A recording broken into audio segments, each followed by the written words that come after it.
Right, all right. We are live. We are live. Hey guys, welcome. Welcome to the David Carmena show. I am still in the office. Welcome. Welcome. So, guys, I know that last time we talked about this, we talked about the debt ceiling. We said that, things was looking good, the progress was we was making progress. We were both sides came to the table. I'm going to catch you up a little bit. I'm going to catch you up a little bit, but before I do that, I want to salute to my number one contributor, Christopher Williams. Thank you, brother. Salute. Thank you for coming in. I appreciate you. I appreciate you. We got a fully packed show tonight, and we're going to talk about this debt ceiling. We thought we was doing good. We thought that the both sides were making progress. We had the expectation that they were going to negotiate in good faith. We thought everything was good. At least, we yes, there was some posturing. We had the Republicans come out and say, we've been here, and the Democrats just coming to the table, but we can work it out. Remember that happened last week. Remember that was last week. I came up on the show and I say, guys, everybody pondering, but I like the fact that they came to the table, they came to the podium, and they said, we will not default. America has never defaulted, never have, never will. That was last week. That was last week. They said that we will get our number one guys to negotiate it from both parties. I'll have my guys from the White House, my two top guys from the White House. They was my staff, my number one heavy hitter staff. And the Republicans say that I'm going to have my two top guys, and the staff is going to get together. The staff is going to get together. They're going to hammer out our differences. And guess what? We're going to come to a conclusion. That's what they said. That's what they said. But that was last week. That was last week. Guys, I've been watching this show. It's on reruns. And Suits. Now, I know it's not a one-on-one correlation here with the debt ceiling, but we have, on the Republican side, we have it should not be the opposition, but we have two of their number one guys. But then on the Democrat side, we had Harvey and what's the guy named Mike Ross? Harvey was the number one closer. Mike Ross was his number one wingman. And then on the Republican side, we had their number one closer, their number one wingman, and they were supposed to get this stuff together.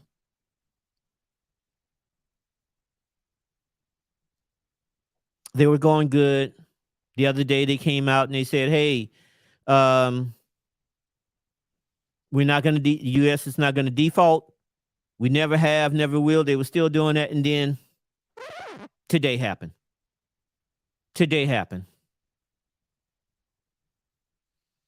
A lot of stuff has been, painted around. They talked about, a $1 trillion coin. They talked that the Treasury can print.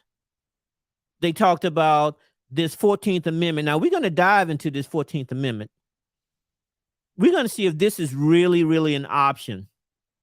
Now, I know it's going to be technical, maybe a little wonky, but I'm going to try to break it down for you guys. Because this 14th Amendment is starting to pick up steam. And I'm not 100% sure if that's not going to be what causes us to get over this impasse. So we really need to know what this 14th Amendment option is. Is it a nuclear option? Or is it something a tool that can be used for us to get past where we are with this hyperpartisanship that's in our legislatures. I mean, both sides.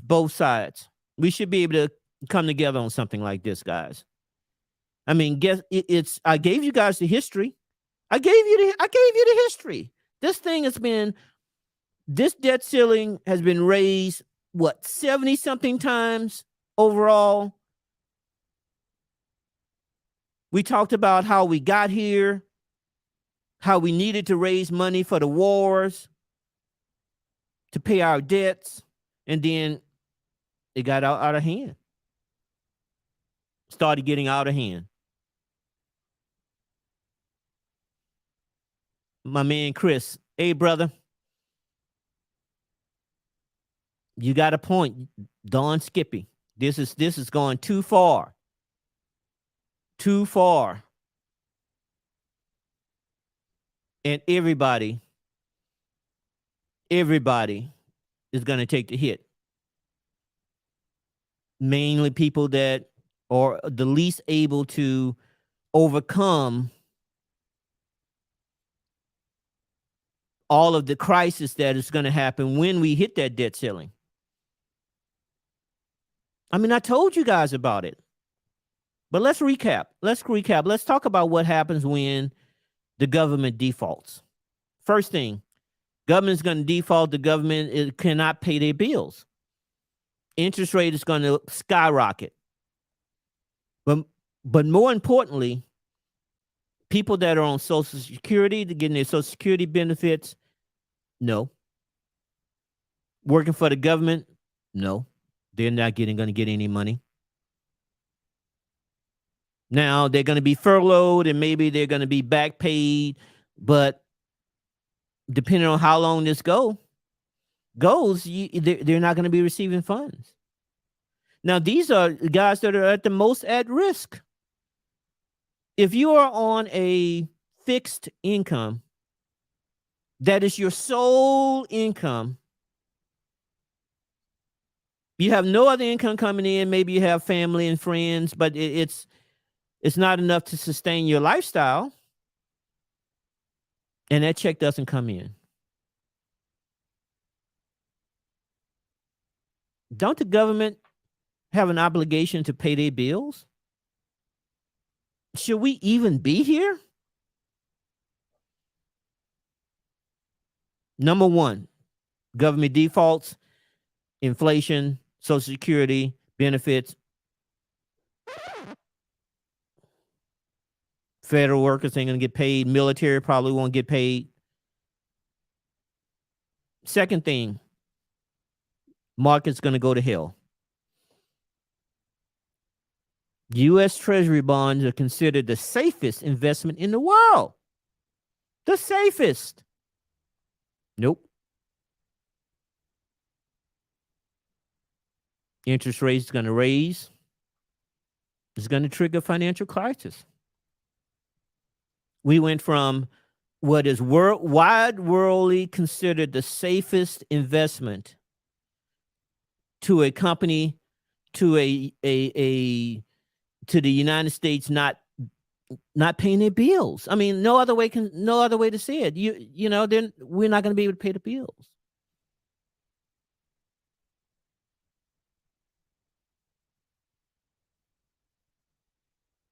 Stock market is going to go crazy. High interest rate can make borrowing more money. It's going to be tightening up that money. So if you are an investor or you're buying a home, you're buying that piece of the American dream,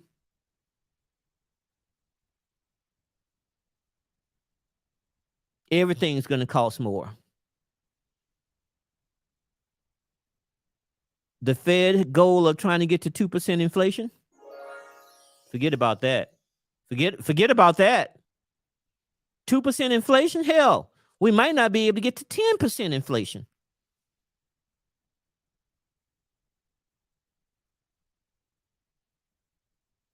And if someone comes to you and say, "Hey, listen, everything's going to be all right," and this is their problem. No, this is our our problem. This is everybody's problem because everybody's going to be touched, even the mega rich.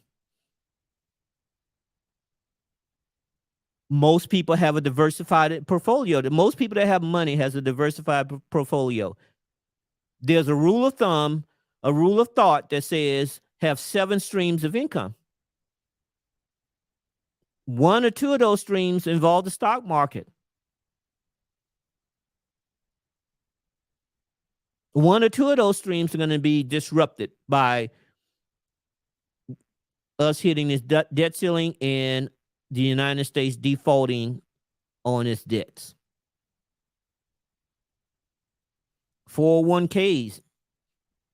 If you invest in the stock market go crazy, see what happens to your 401k. Do this. Call up your financial advisor and say, what happens if the stock market crash? What happens to my 401k? What happens to all these safe investments if the stock market crash? I'll be interested to let me know what that conversation goes like. I would really want to know if he says, well, don't worry about it. Your investment is safe. You're good. Or would he be like sounding the alarm also? It shouldn't get to this. It should not get to where we are today. Now, Yellen, our Treasury Secretary, said that we are going to hit the debt ceiling first of the month.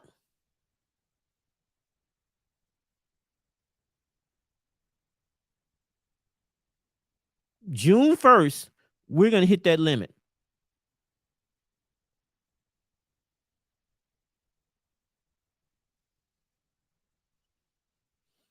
Damage to the U.S. credit worthiness. That means that if we want to borrow money, if people want to invest in the United States, they're going to take a second. They're going to give me that side eye. They're going to be saying like, I don't know. I thought you guys were safe. I thought that this was a safe bet. I gave you preferred rates because I thought that you were going to pay me back.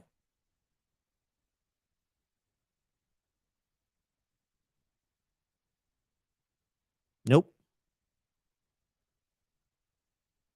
That record, unblemished record of us paying back our bills,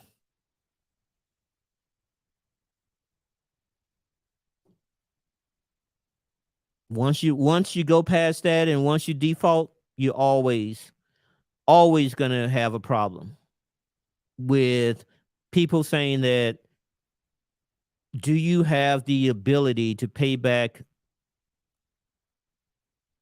the loan that I've lent you? I want my money back. I'm investing in the United States. You're supposed to pay me back annually. And then when that bond mature, I want the value of that bond back. That's how it works, United States.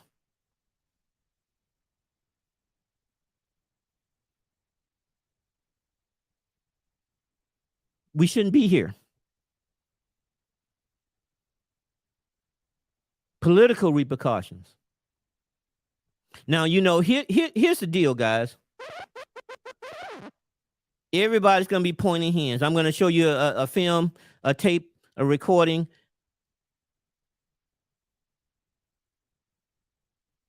Where everybody's coming, the Republicans are coming up there and say, oh, it's them. Storming out the meeting. They won't negotiate. I'm going to show you where the Democrats are saying, no, it's the other side. Their job is to negotiate and fix it.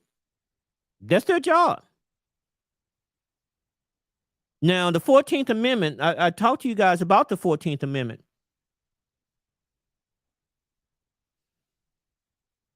We're going to do a deep dive in that 14th Amendment tonight. And we're going to see if that's an option. But here's the problem. If we trigger that nuclear option, what about when the Republicans are in charge?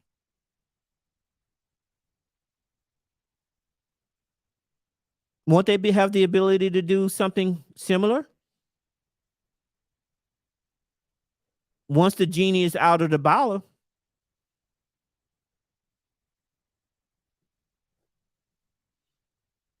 won't they have the ability to do that? And now it removes all accountability.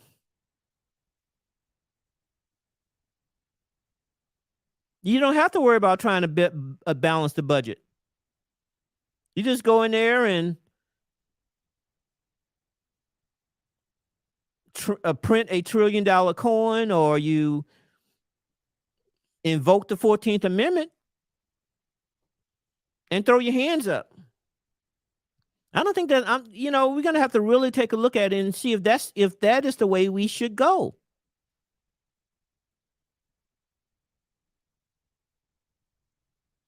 Should we even go there?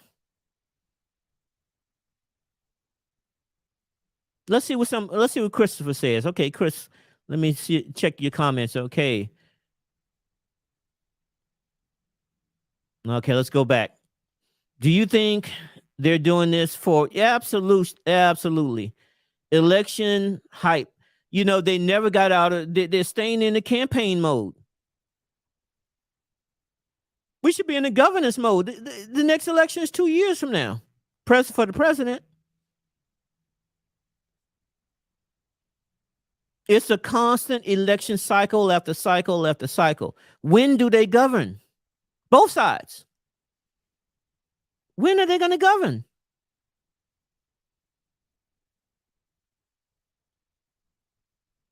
Show me that you have the opportunity and the capacity to govern. Remember the government lockdown. That's right. There was some seriously political ramification in that. In fact, it was, memory serves, it was blamed on the Republicans, and they lost both houses. They lost the Senate and the.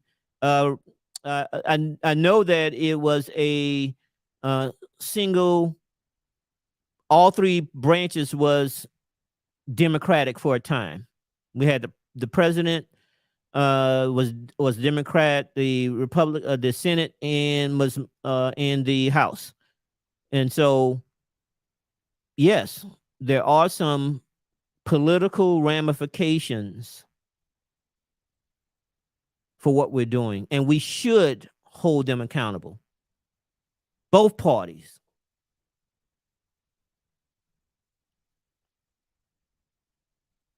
Other countries,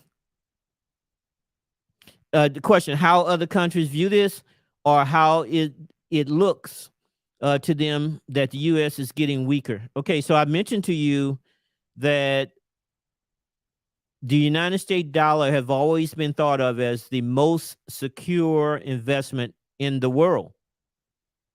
So yeah, I think that because we have a history of kind of getting to this point, and then at the last minute, they get together and pass something. Either they pass something to kick the can down the road, or they come up with this bill that it's a compromise on both sides. So I think that they are thinking that it's the same old tune.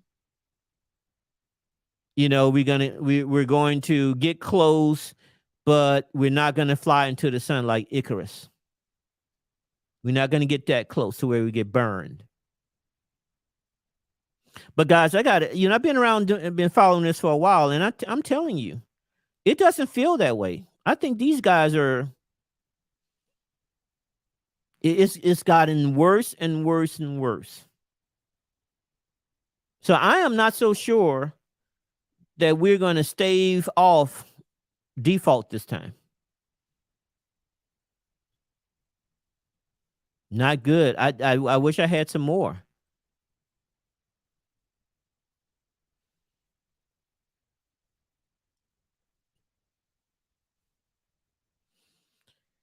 I think that over the years, Chris says we're, you think it start from? I think over the years, Chris, that is just have gotten worse. I think that both parties have gotten emboldened and is trying to push their agenda more and more and more. We're not getting people in the center. We're not getting those centrist elected officials, both on the Republican and the Democrat side, to sit down in a room and hammer something out. I thought we did. I thought we did. But today, I'm going to show you. They said they was making progress. They had the number one and number two guy on the Republican side, number one, number two guy on the Democratic side. They was sitting in the room. They've been in the room all week. In fact, the leaders came out and publicly said, well, maybe there's a chance that we're going to come to an agreement this weekend.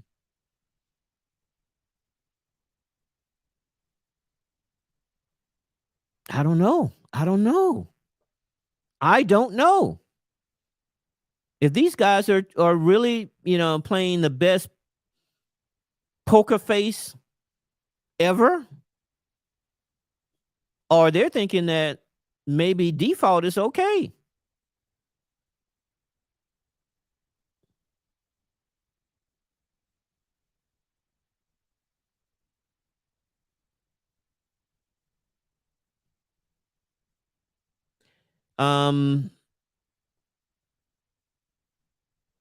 Christopher, about this one, what about 1935 deal Roosevelt made how it relates to this? Okay, so we talked about getting funds and how it kind of started.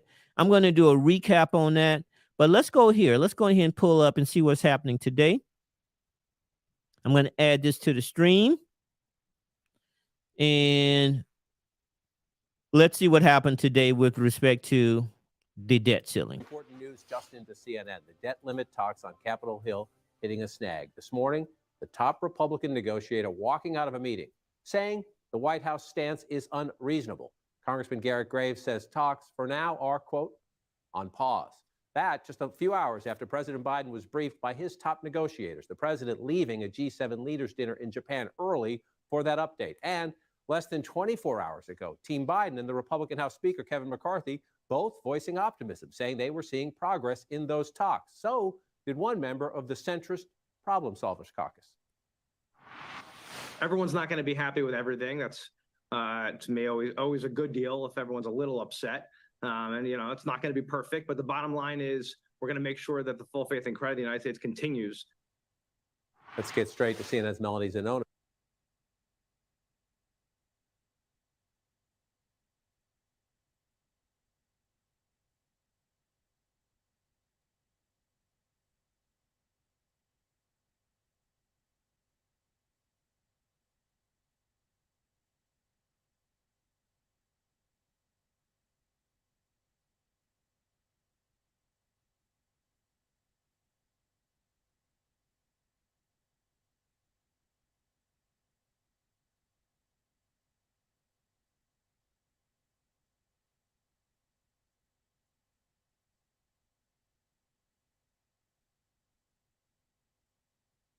She's live on Capitol Hill. Melanie, early in the morning, there was optimism. What happened?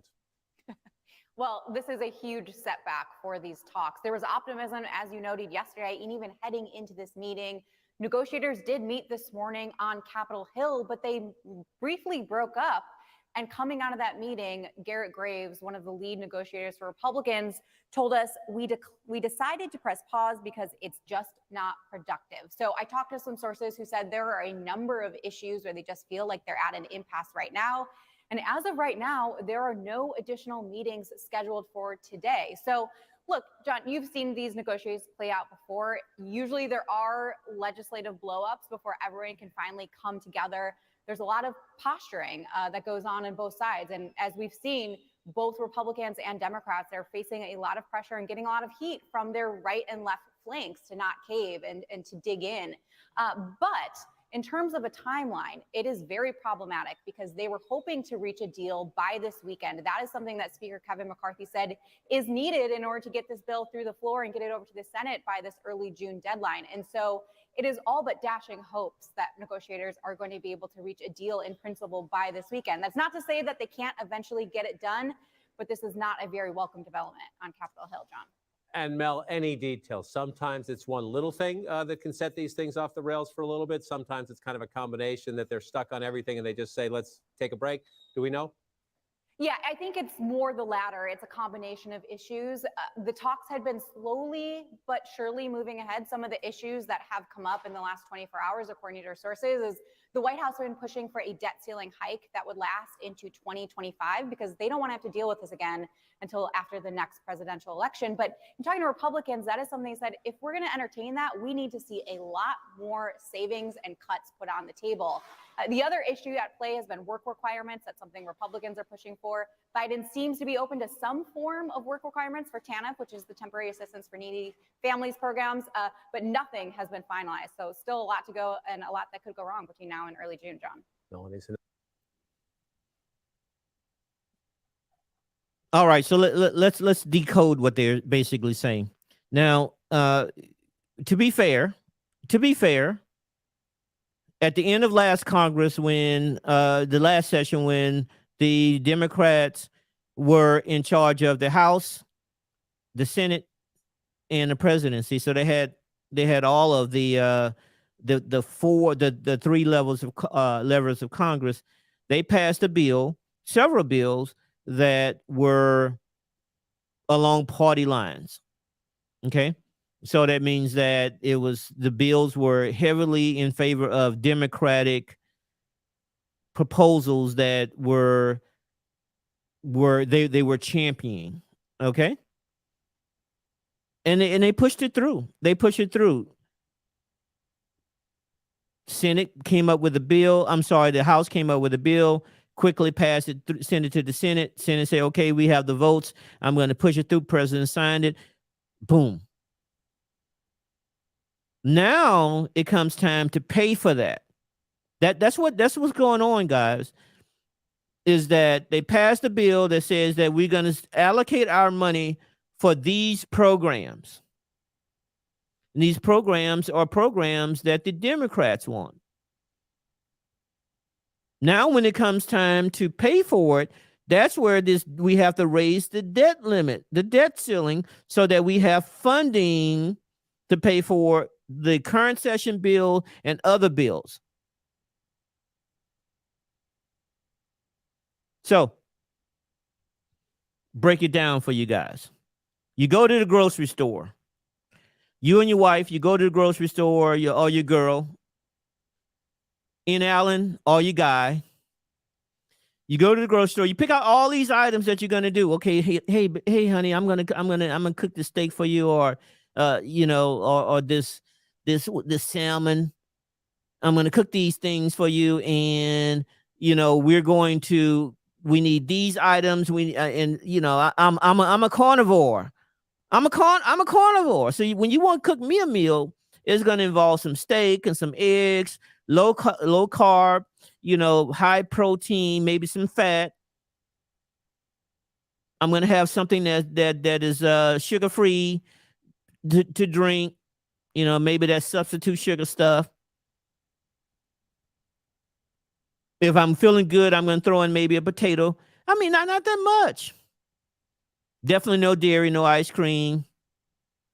We get all this stuff together. We go to put in our bag. Maybe I don't drink, but maybe, there's some wine there or something like that. We get to the counter.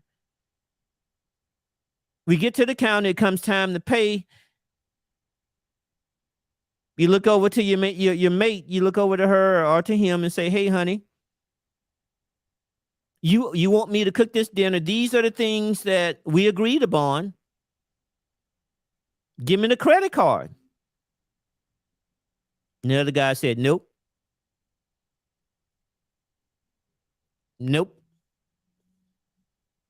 I know we agreed upon it. I know that in the last session you said that you were going to we passed a bill that says that we're going to have these items that we're going to cook, or we're going to do these things in the United States. We're going to have these programs. We're going to have a Build Back Better bill. We're going to invest in solar. We're going to clean technology. We're going to build our infrastructure. We're going to do all these things that we passed a bill for, and now it come time to pay. The other party said, nope, I'm not paying for none of that.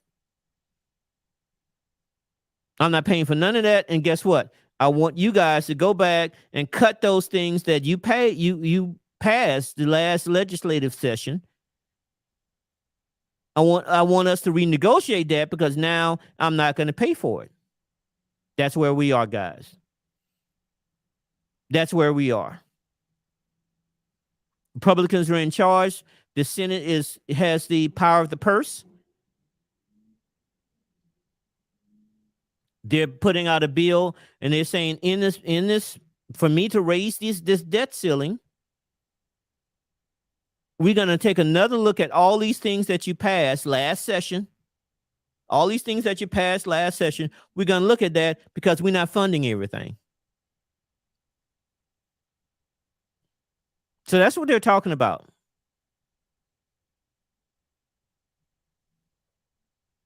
So don't be fooled. Don't be fooled by the okie doke. Let's continue on. No, I appreciate the hustle on the breaking news on Capitol Hill. Keep us posted if we learn anything else. With me in studio to share their reporting and their insights, CNN's Jeff Zeleny, Mariana Sotomayor of the Washington Post, and Zolan Kano-Youngs of the New York Times.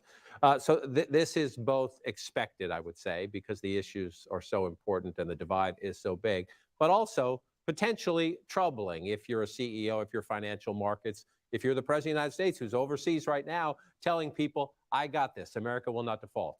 Without question. I mean, all signs had been pointed to an agreement, which was actually a little surprising, because that does not usually happen sort of going into a weekend. But I think that one thing this is doing, we've only known about this for a short time, but already the sense of urgency, I think perhaps from Wall Street may change on this. We'll see what the market does today. But heading into the weekend, this is not the place where the White House thought they would be. You heard the optimism from Josh Gottheimer there, the congressman from New Jersey. So look, this often happens. There are some hiccups, but it is the work requirements that is causing the White House a lot of grief from the left.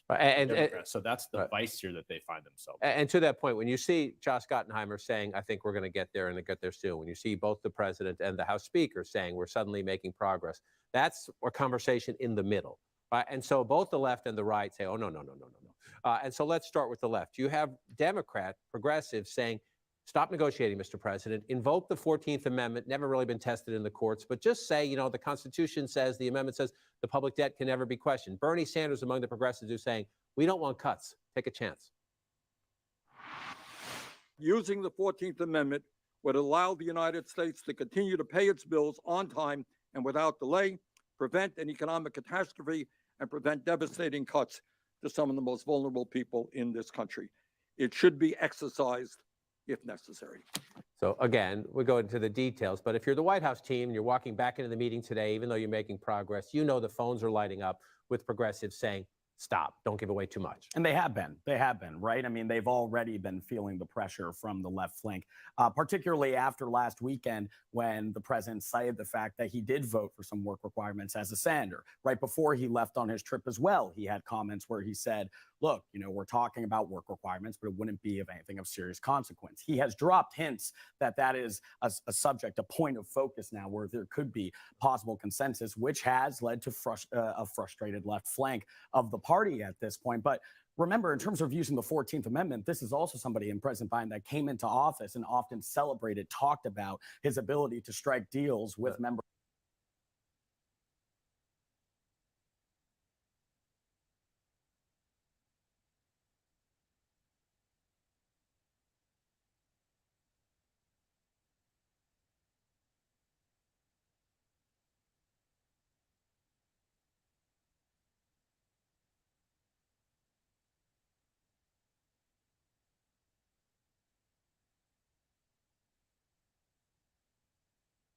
Thank you, Christopher. So let's do a deeper dive into this 14th Amendment, because you're going to hear more and more people as we get closer and closer to this deadline of the default deadline, that a lot of people are saying, well, you know, let's just use the 14th Amendment as a quick out. I've done some research on this 14th Amendment, and it's, you know, I tell you what, I'm going to read it word for word so that you kind of understand how the 14th Amendment applies to this situation. And then we're going to talk about, is that a good idea?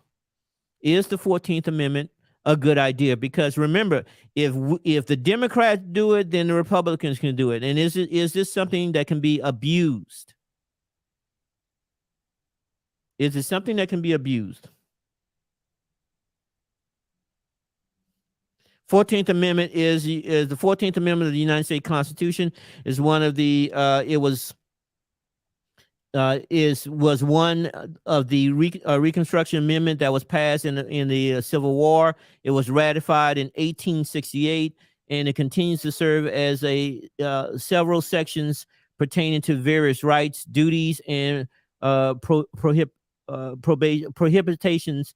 One of the key components of the 14th Amendment is that equal protection clause, which prohibits states from denying any person within their jurisdiction the equal protection of the law. Okay, so equal protection is what it's known for, but as it applies to us, okay, as it applies to us in Section 4 of the 14th Amendment, it reads, quote, the validity of the public debt of the United States authorized by law, including debts incurred for payment or pensions and bounties for services in suppressing insurrection, rebellion, shall not be questioned. Okay?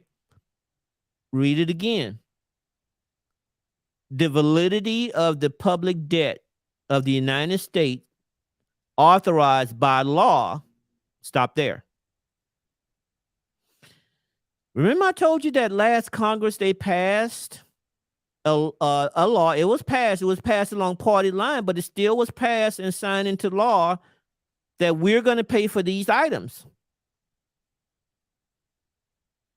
Using that grocery store analogy, we're going to pay for the steak, we're going to pay for the shrimp, we're going to pay for the eggs. We passed a law. We had an agreement. We passed a law that says that we will pay for these things. That's what they're saying with the 14th Amendment. Now, I am not a legal scholar. I'm not a lawyer. I'm just reading what it says here. It says, and this is why a lot of people are invoking, well, use the 14th Amendment. Now, of course, this is going to go up to, if they do invoke the 14th Amendment, it will go up to I'm sure it will go up to the Supreme Court, and they're going to have to decide if it applies to where we are now. But it says the validity of the public debt of the United States authorized by law, including debt incurred by, and they said some of the things incurred by, shall not be questioned. Shall not be questioned.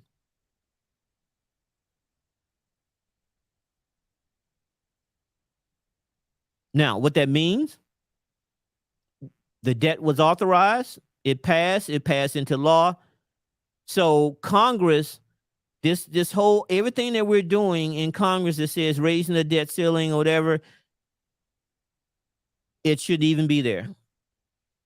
He's saying that the president has the authorization to just bypass this debt ceiling thing. That's why a lot of people are like, I don't know. It takes away accountability. It takes away the accountability of both sides to come together and come up with a balanced budget. I mean, that's where we want to go. We want to reduce the debt. We do want to reduce the debt. We do. But guess what? Both sides got to get together and do that.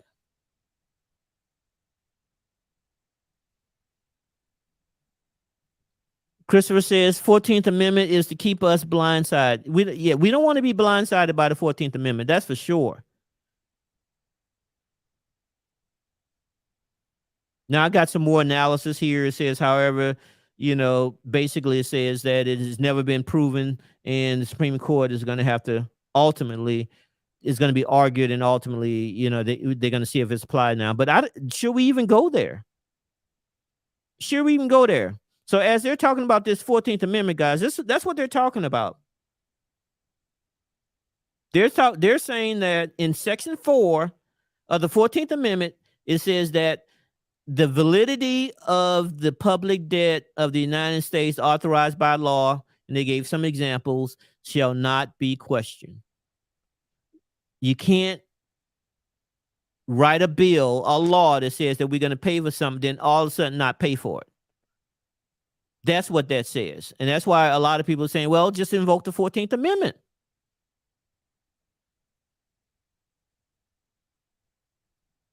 Just invoke the 14th Amendment. Let's continue on. On the other side. So would you, when you look at that context, is he really going to go for this option? Karine Jean-Pierre the other day also said that he didn't think that would be an ultimate solution for what we're seeing. Right. Let me back up a little bit, guys. And again, Came into office and but it wouldn't be of anything of serious consequence. He has dropped hints that is a subject, a point of focus now where there could be possible consensus, which has led to a frustrated left flank of the party at this point. But remember, in terms of using the 14th Amendment, this is also somebody in President Biden that came into office and often celebrated, talked about his ability to strike deals with members on the other side. So would you, when you look at that context, is he really going to go for this option? Karine Jean-Pierre the other day also said that he didn't think that would be an ultimate solution for what we're seeing. Right. They want to talk it out. And again, just yesterday, the House Speaker, if you could put the negotiators back up, number one, Garrett Graves is his trusted deputy among House Republicans, but the House Speaker complimented the White House team, saying, I like these people, I trust these people, we can get it done.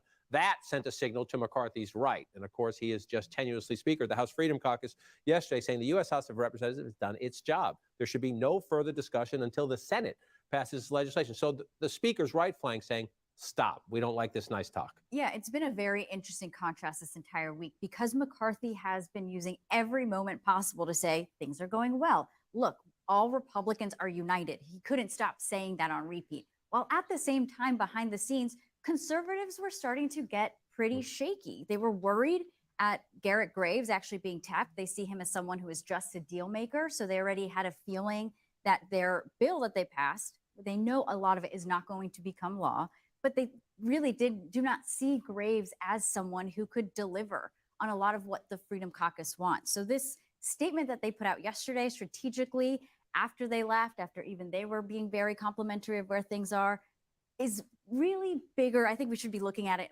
more as to what this means for these next stops. And clearly Graves is now listening and saying, maybe we should pause. Maybe we should pause. And now the question is it just a pause? Is it a hiccup or is it a problem? And we'll continue to report that out.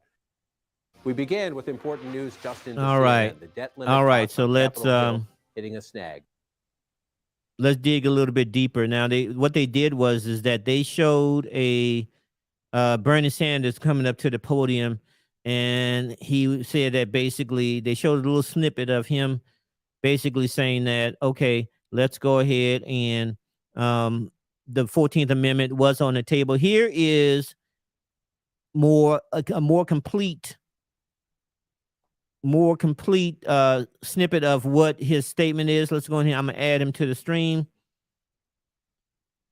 And here's his full comments as it relates to the 14th Amendment.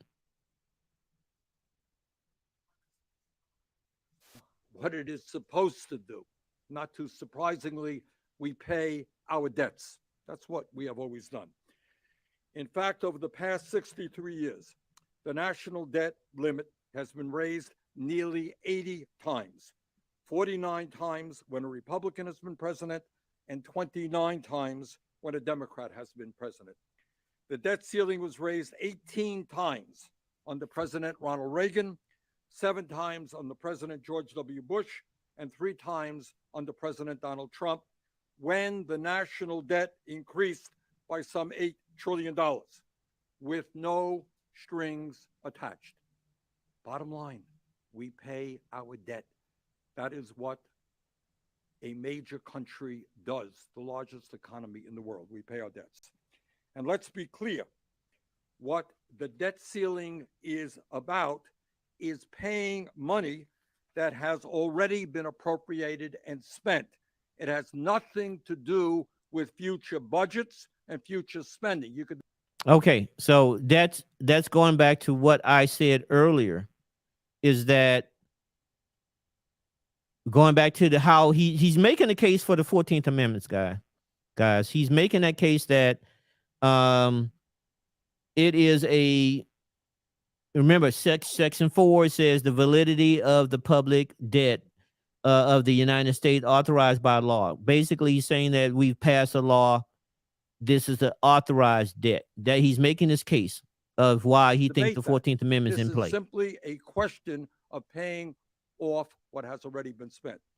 However, in an unprecedented and outrageous way, extreme right-wing Republicans have hijacked the debt ceiling process and have said to the American people, if we don't get our way and impose savage cuts on the needs of working families, the elderly, the children, the sick, and the poor, if you don't do what we demand that you do, we are prepared to allow the United States government to default and bring our economy and the world's economy into turmoil. That's what the Republicans are essentially saying. If the right-wing Republicans force a default, it will mean the loss of millions of American jobs. Interest rates on mortgages and credit cards will soar, and Americans will lose trillions of dollars in household wealth. As disastrous as it would be to default on our debt, it would be equally disastrous to pass the outrageous Republican proposals. Under their proposals, it has been estimated that up to 21 million Americans would lose Medicaid, ripping away the health care they need to stay alive. Over 1 million women, infants, and children would not receive the nutrition they need to stay healthy through the WIC program. Nutrition services, such as Meals on Wheels, would be cut for more than 1 million low-income senior citizens in this country. Over 640,000 families would lose access to rental assistance, and more than 400,000 low-income families would be evicted from Section 8 housing. 200,000 children would be thrown off of Head Start, and 180,000 kids would lose access to childcare. 80,000 jobs would be cut at the VA alone, impacting the quality of care we provide to the men and women who put their lives on the line to defend us. All of this is absolutely unacceptable. Meanwhile, while imposing draconian cuts on some of the most desperate people in this country, the Republicans are refusing to ask the wealthiest people in America, the people who have never, ever had it so good, to pay 1 nickel more in taxes to start paying their fair share of taxes. Further, they are refusing to cut defense spending at a time when we already spend more on defense than the next 10 nations combined. And they have made it clear that they are prepared to hold our entire economy hostage unless the president gives in to all of their demands. And this is something we cannot accept. In my view, and the view of all of us up here, the president has the authority and the responsibility under the Constitution to make sure that we continue to pay our bills. In fact, the 14th Amendment of the Constitution clearly states, quote, it's not ambiguous, the validity of the public debt of the United States shall not be questioned, end quote. Is this a perfect solution? Is imposing the 14th Amendment a perfect solution? No, it is not. But using the 14th Amendment would allow the United States to continue to pay its bills on time and without delay, prevent an economic catastrophe, and prevent devastating cuts to some of the most vulnerable people in this country. It should be exercised if necessary. All right. All right. So did he make his case? We talked about that going in. We read it word to word, right out of the Constitution. Did he make his case? Should he make his case? Should he make his case? The 14th Amendment was enacted, or should it be enacted to do something like this? Or should the Republican and the Democrats get together and work it out? Christopher Williams says no.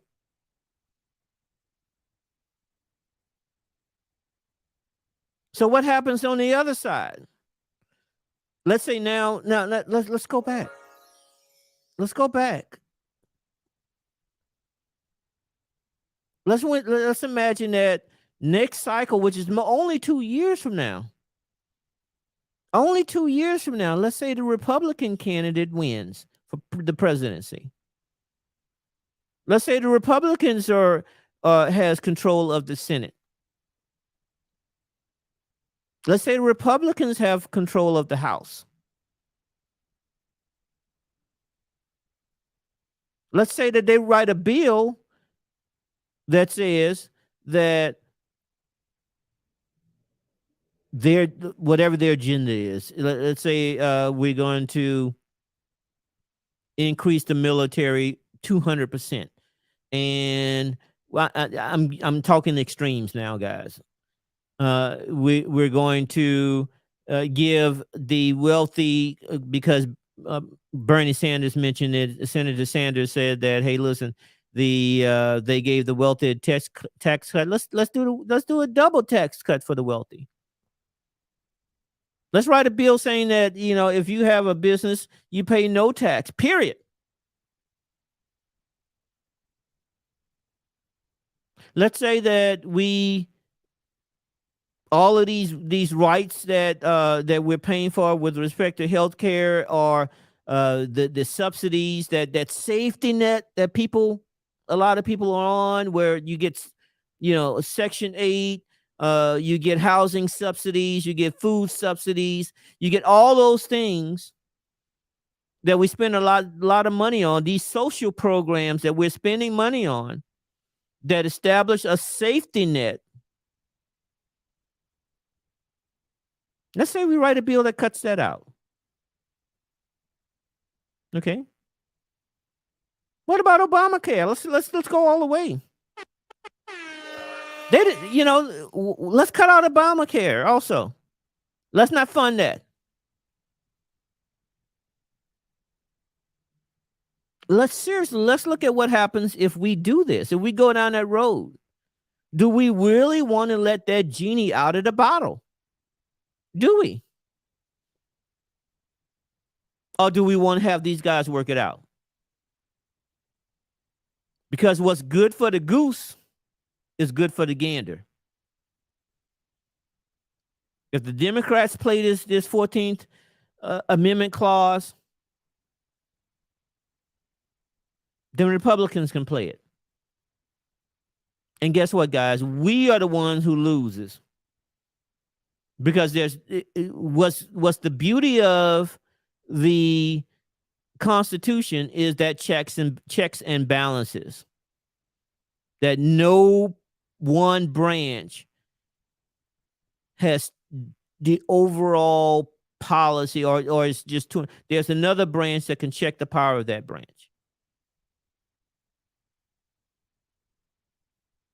Now, if we start playing these games like we are maybe poised to do ever, what's good for the goose is good for the gander. What's good for the goose is good for the gander.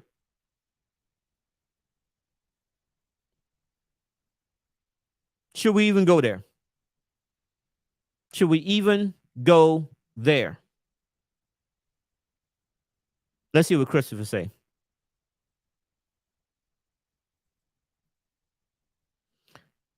To be good, money goes back in people's pocket. The rich creates jobs. Okay, so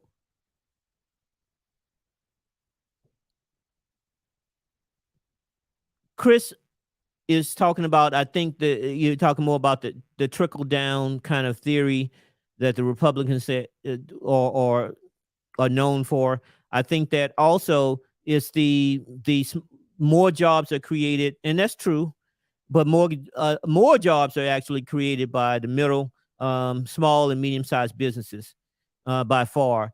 But we want to make it easier. I think what Chris is saying, and I agree, is that we want to make it easier for people to create jobs. Absolutely. Create jobs and be entrepreneurs.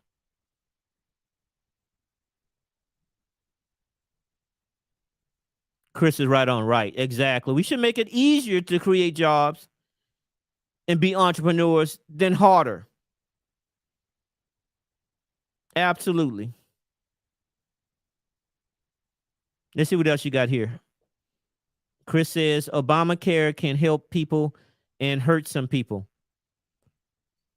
You know, a lot of countries have universal health care, and there's a fine line between universal health care and what we have here. I personally think that, but I think that there should be a safety net that no one falls below. There should be a safety net that no one falls below, whether that's health, whether that's, you know, no one should be sleeping on the streets. No one should be starving to death in the United States. Everyone should have the opportunity to be gainfully employed. I think that part of the American dream is to own your own, having the opportunity to own your own home legally.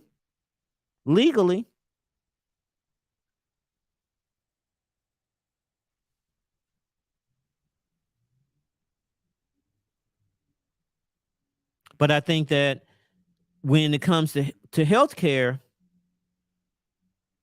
being in the military, you have TRICARE, you have healthcare. It's part of the gig of serving your country.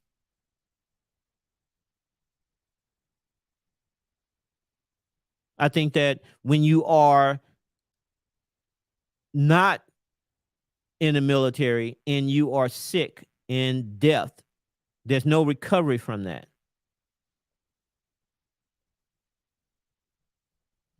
You should have access to healthcare.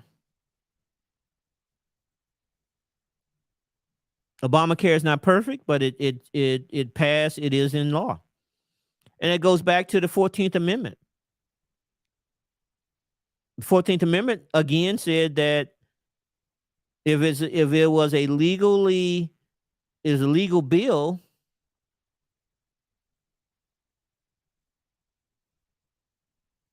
a legal law, the validity of public debt of the United States authorized by law shall not be questioned. So I can see a way where they're trying to work this in, but I don't like the way that they are trying to work this in. I don't. I think that we're going down that slippery slope, that proverbial slippery slope. And I'm not sure we need to go there.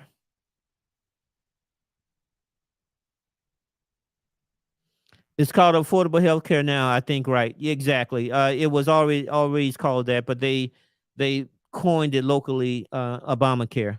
But you're exactly right, Chris. Chris says people be willing to pay more for taxes for great reasons. I think so.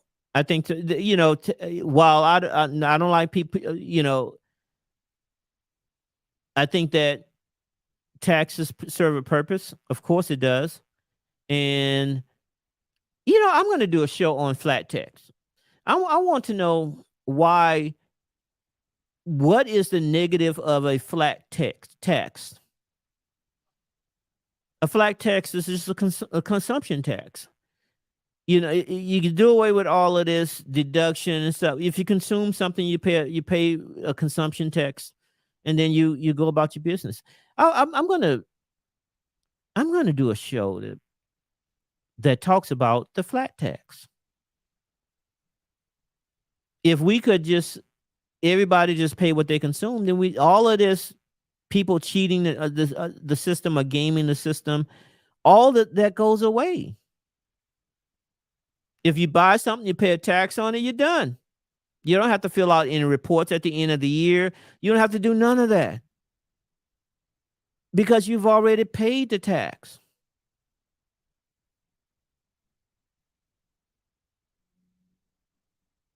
I know that years ago there were some debate about the flat tax, and then it just went away.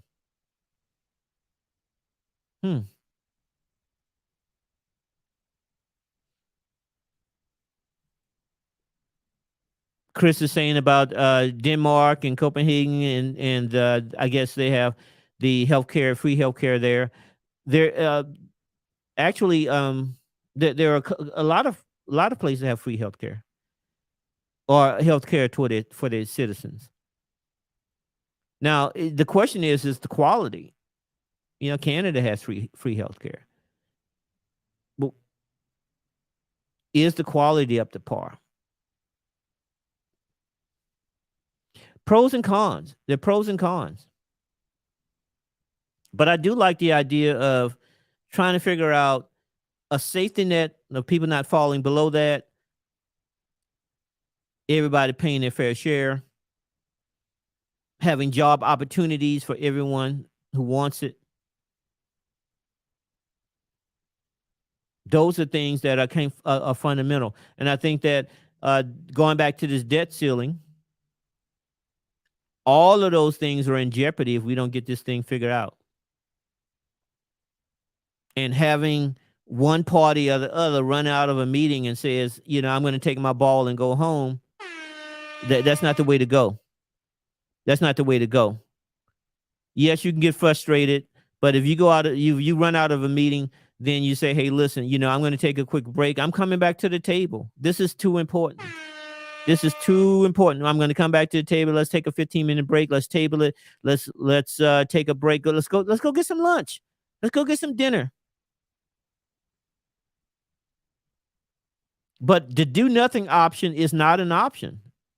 We have too many things going on that makes this do nothing option an option.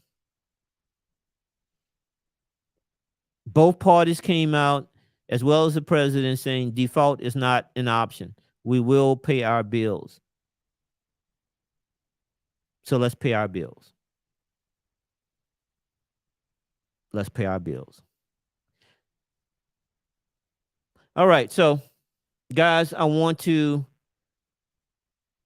we found out today that, switching subjects a little bit, that the great Jim Brown, not sure if you heard it, he passed today. And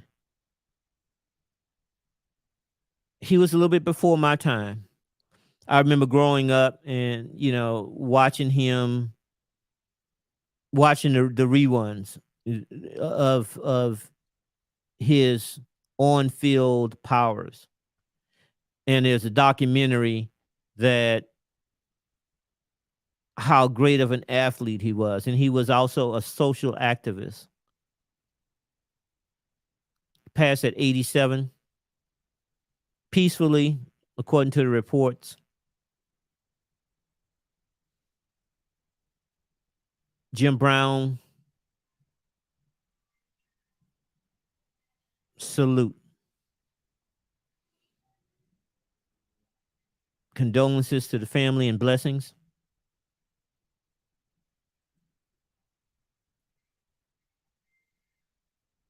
I was debating on, it has a piece that I was going to run, but I was debating on showing it. I don't think I will because I didn't know the man personally. I just was a fan. But when I read it, actually someone sent it to me and said, you know, how it was a female, and she said how she thought Jim Brown was he had a thing for Jim Brown. Well,